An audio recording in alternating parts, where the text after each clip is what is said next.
We're taken into what looks like a motel room, and this is where we meet our main gang while the blaring news sounds over the room. The news reports of Roy Tomlin, the apparent kidnapper of the young Elton Meyer. Guess Roy has 5 stars on his head now, huh buddy? They're revealed to be very well armed while the room that they're in is heavily barricaded. Elton looks like he's having a bit of a blast under his blanket fort. Roy says it's time and asks him if he's ready, which he agrees. It's time, you ready? Well, they slowly exit the barricaded room with the man whose name is unknown yet. Then they load in the beat-up muscle car, which is precariously parked in the middle of an empty parking lot, where the motel management scopes them out, and she's a snitch. I mean, come on. That poor care of their Chevrolet must be a crime, right? So she snitches on them, but they're already zooming out of Dodge. They burn rubber in the interstate, and it seems like all is peaceful thanks to the scene of Elton reaching his vintage Teen Titans comic book. But this piece is short-lived.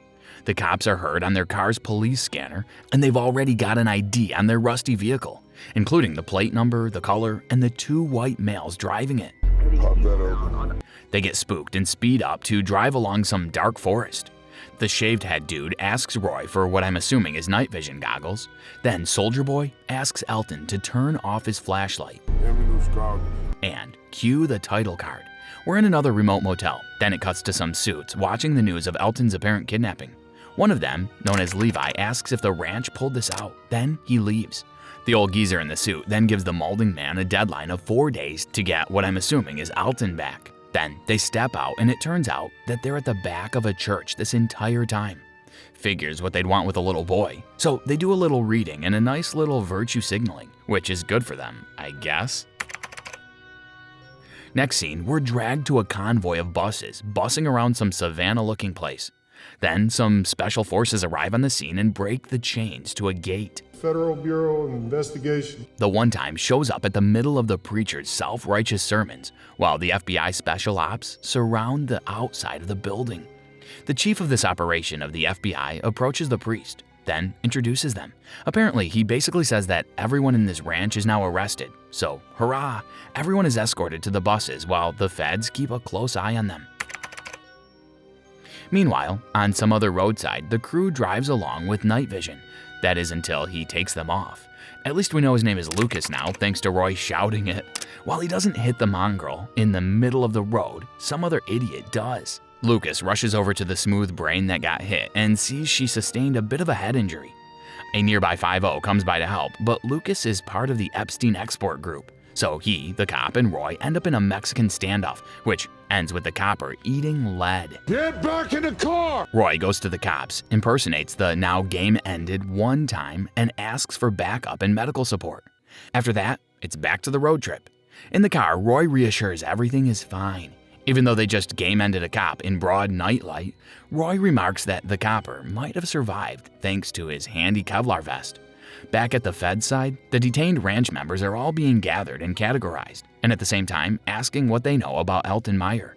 Later, some agent named Miller interviews the dinosaur priest from before, and he says the ranch and its cult-like following have been under surveillance, and they found out they have tons of guns. Do you have an explanation for this? The priest argues that it's an American thing to do to own guns, despite only being allegedly used to pasture cattle and lands. Enter Kylo Ren, or Paul Sevier for short. Paul comes in to ask some cryptic stuff to the priest, which were all excerpts from his sermons. Paul then says that his sermons look a lot like sensitive government secrets, which the priest says all came from little Elton. Apparently, the priest is the adopted father of Elton, while Roy is his real father. The priest also adds that he got the sensitive information from Elton speaking suddenly in different languages thanks to his fits. He would speak in tongues. Speaking of Elton, we're back to the escaping chain gang going to a house of some old coot. They get settled in and Roy puts Elton to sleep. Once he's catching Z's, Roy finds himself being reported on TV again. Later, the old coot, known as Eldon, gives Roy some kind of map and tries to explain, but Roy's tired. Well, at least we know Eldon misses living on the ranch. Yeah. Some hours pass by and earthquake. They rush to Elton's room only to find Elton doing some mumbo-jumbo laser vision onto Eldon. Maybe it's to find his ring. Whatever it is, Roy bonks Eldon out of it, and it looks like little Homelander over there is suffering from another fit. good lord, the damage to the house is big. Later, Paul interviews some woman working in the ranch, and it looks like she's explaining Elton's erratic 2 years in the ranch. She abandoned him. Another dude comes for an interview, and he says light can come out of Elton's eyes. All of these interviews point out to the weird biblical date of March the 6th. It's the day of our judgment. Eventually, the feds let some ranch members off and let them reunite with their families. Then one of them gets some shady package from his house and drives off. Back at the safe house, Lucas escorts Elton to the van, while Roy bids farewell to Elton in a bit of a dark tone. After that, they hit the road in Elton's van. But then Elton asks about kryptonite. We all know what that is. And then Elton goes into a fit, and can we have subtitles please? Because Elton's suddenly speaking in Spanish. Apparently, he was mirroring the Spanish radio a bit. Gas station stop time, Elton asks to stay in the van, so he follows this. Or not really, I lied. He just suddenly wanders off while Roy calls someone. It looks like he sees some sort of UFO. Then Roy sees this and rushes over to him before the woman takes off those ridiculous-looking goggles. Roy then gets mad at him for leaving the van, but Elton cries, I'm sorry. while at the sight of what looks like a high-tide meteor shower. They rush to the van and jet out of there. The meteor shower seems to have subsided, but then Elton gets a few fluids out. He's fine, as Roy said. Later, they arrive at Sarah, at least for this movie.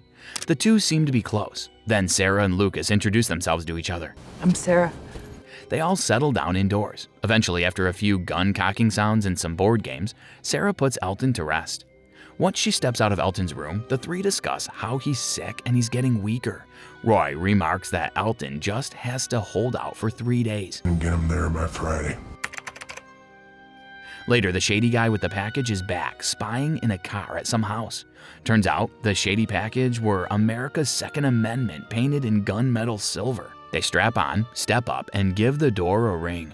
A woman answers the door, and they ask if she's Sarah Tomlin's mother. No reply to that, as we're taken to the scene of Paul in a helicopter going to some open field. Some feds brief him that the apparent meteor shower was a satellite being brought down by Elton. Do you think he could apply for VOT? Well, whichever application, the satellite's purpose was detecting a nuclear event. So what does that mean? We've got a field office. Well, no one knows yet, but they did see the satellite's last capture before it crashed. It's Elton's heat signature, and oh boy, they're planning to track Elton with it. Roy and Sarah catch the news about it, so Sarah preps the van with Lucas. A little small talk between the two brings the conversation to Lucas, not being from the ranch. No.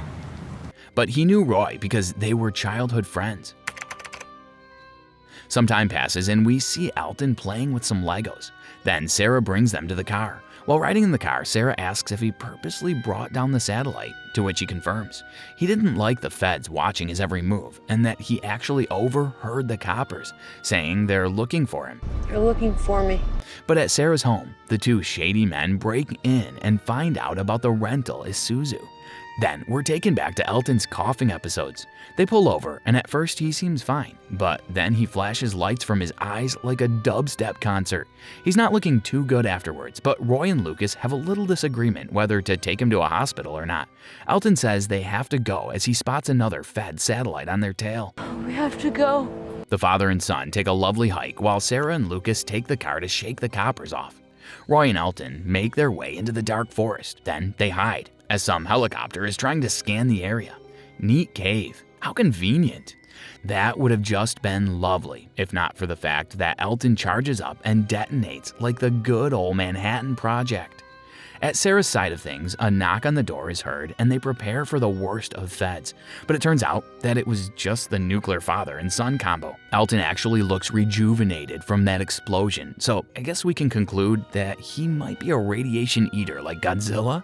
Well, he could take on Sunrise, unlike Morbius now, and he says he knows what he is now. I think I know what I am now. Where he says some insane hullabaloo about some other world built on top of Earth. So basically, he's an alien. This is supported by his glow from his eyes and palms. And not to mention, he just exploded like a little boy earlier. He thinks the aliens will like him instead. A few minutes later, Elton takes a bath, while Sarah talks to Roy about the cryptic world that Elton and Roy allegedly saw during the explosion. Basically, she's afraid Elton doesn't belong to them, and she doesn't want to let him go. They calmly head out, but surprise, 12 gauge out of nowhere. This doesn't game end Lucas though, as he's wearing a Kevlar vest, but they do damage Roy a bit. It's the shady duo, and they restrain the two men while they breach their motel room where they find Elton and Sarah in the bathroom. Elton tries to go full Starlight, but they have his kryptonite, a blanket. Roy begs them not to take him away, but they buzz off. Go sleep. After Sarah goes free, she frees Roy and Lucas. Then they chase Elton's kidnappers. Traffic doesn't stop them, but a military barricade does. The men tell them to get back on the road to the checkpoint. They don't have a choice, so they comply. They see a few helicopters drop here and there, and sadly, they also see the pickup truck of Elton's kidnappers with no one in it. Amazingly, they escape without getting noticed by the military, and they retreat hours later to a pavilion parking lot. Lucas contemplates on who to track and how to find them, but Roy has lost hope, saying Elton's totally gone, and with him, his sense of hope. He's gone. Moving on to the meeting of suits and the soup known as Elton. They station him alone in a brightly lit room. Sharon Davidson steps up to interrogate Elton. So she asks what was the satellite crash all about, and who has he been with for the past few days? Elton rejects these questions, and instead insists on talking to the new addition to the Sith. Paul barely speaks, but Elton already knows his newly acquired NSA title. Lead operations analyst. Sharon gives him the floor, and Paul asks what's the signature of their destination. Elton rejects again and wants the Sith Lord by himself. Everybody buggers off, then Paul's monitors begin to bug and lag. Elton even unlocks the door, so already he's way stronger than Starlight. Paul slowly steps into Elton's white office, and the two spend a lot of time staring at each other. That is until Paul expresses his excitement to meet him. He thinks he's a weapon and a savior to the ranch, but Elton disagrees, I'm not. clearly stating that he's from another world. I mean, if the light show and the giant explosion doesn't give that away, I don't know what will. Elton expresses his desire to go back where he belongs, which Paul is initially confused about this phrase, but Elton becomes a projector and glows on Paul like a fireball. Wherever the rest of the gang is, Roy suddenly gets a call from, you guessed it, Paul. Elton walks ahead and commits psychic GTA to obtain a car. Then Paul gives their coordinates where they'll rendezvous in 4 hours. Burner phone alert. Paul dumps it and he goes in the car while Elton turns it on for him.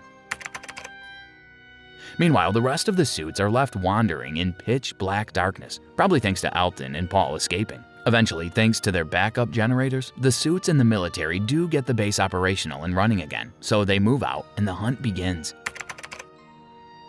Hours later, until the day passes, we see Roy's gang waiting at probably Paul's instructed coordinates, where they eventually meet up with Paul and Elton. At first, they're a bit cautious, with Lucas even holding a nifty-looking 12-gauge shotgun, but Elton eventually runs to his parents and hugs them both with worry. Are you okay? Paul, while still being held at gunpoint, says that he decoded the code within the sermon patterns, and he says the feds, the suits, and the military know where they're headed. An entire 5-mile radius will be on lockdown, but to be honest, with Elton's amazing technological psychic prowess, it will be a breeze. Paul asks if he could come with, but Roy shuts him down easily. At least he thanks him though. Whatever it is, Paul sees Lucas handcuffs and asks for them, and he recognizes Lucas in his state trooper job for some reason. Then he asks for a punch in the face? This is a weird kink, Kylo Ren, but I see. It's to fake Elton's escape from Paul. Whoops. Choppers are scouring the skies everywhere, so Sarah gears Elton up with his own cute little bullet-stopping Kevlar vest. Roy thinks the vest needs to be tighter, so he tapes him up. Elton asks if Roy is scared, which he reassures him. Yes.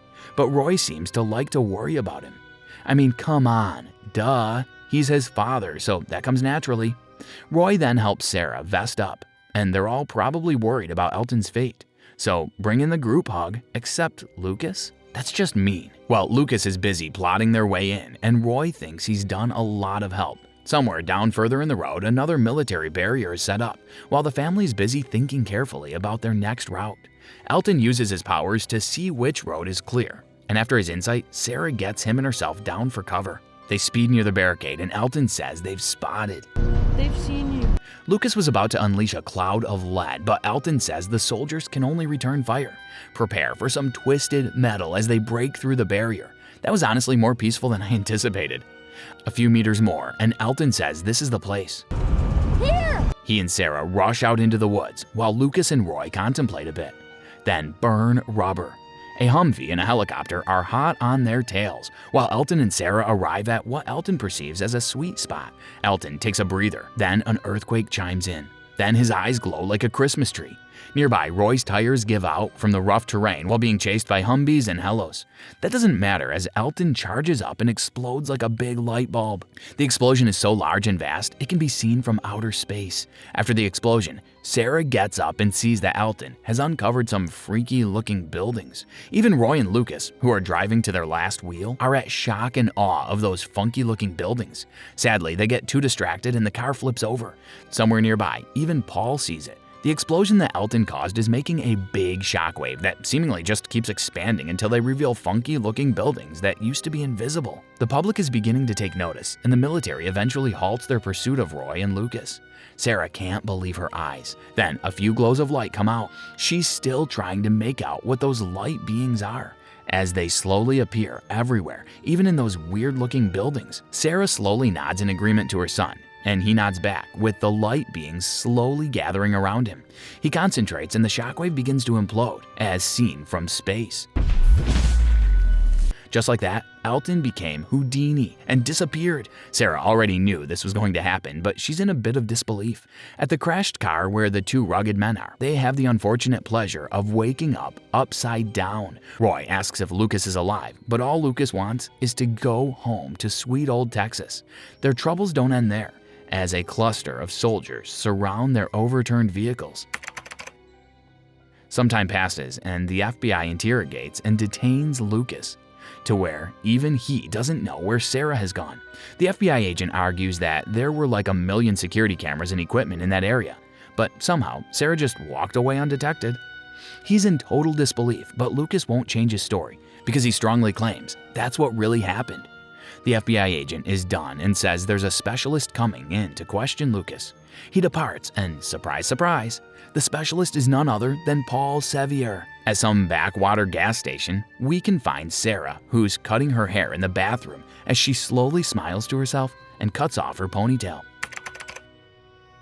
Later, in some unknown prison, we see Roy detained, bandaged, and cuffed, as he gets a final good glimpse of the sun, remembering his wonderful time he spent with Elton. And that wraps up our story of the Midnight Special. What did you think about this brightly glaring movie? Let us know in the comments below using #CinemaRecap. This was Midnight Special by Warner Brothers Pictures, starring Michael Shannon, Jaden Martell, and Adam Driver. Until the next star lights up, farewell.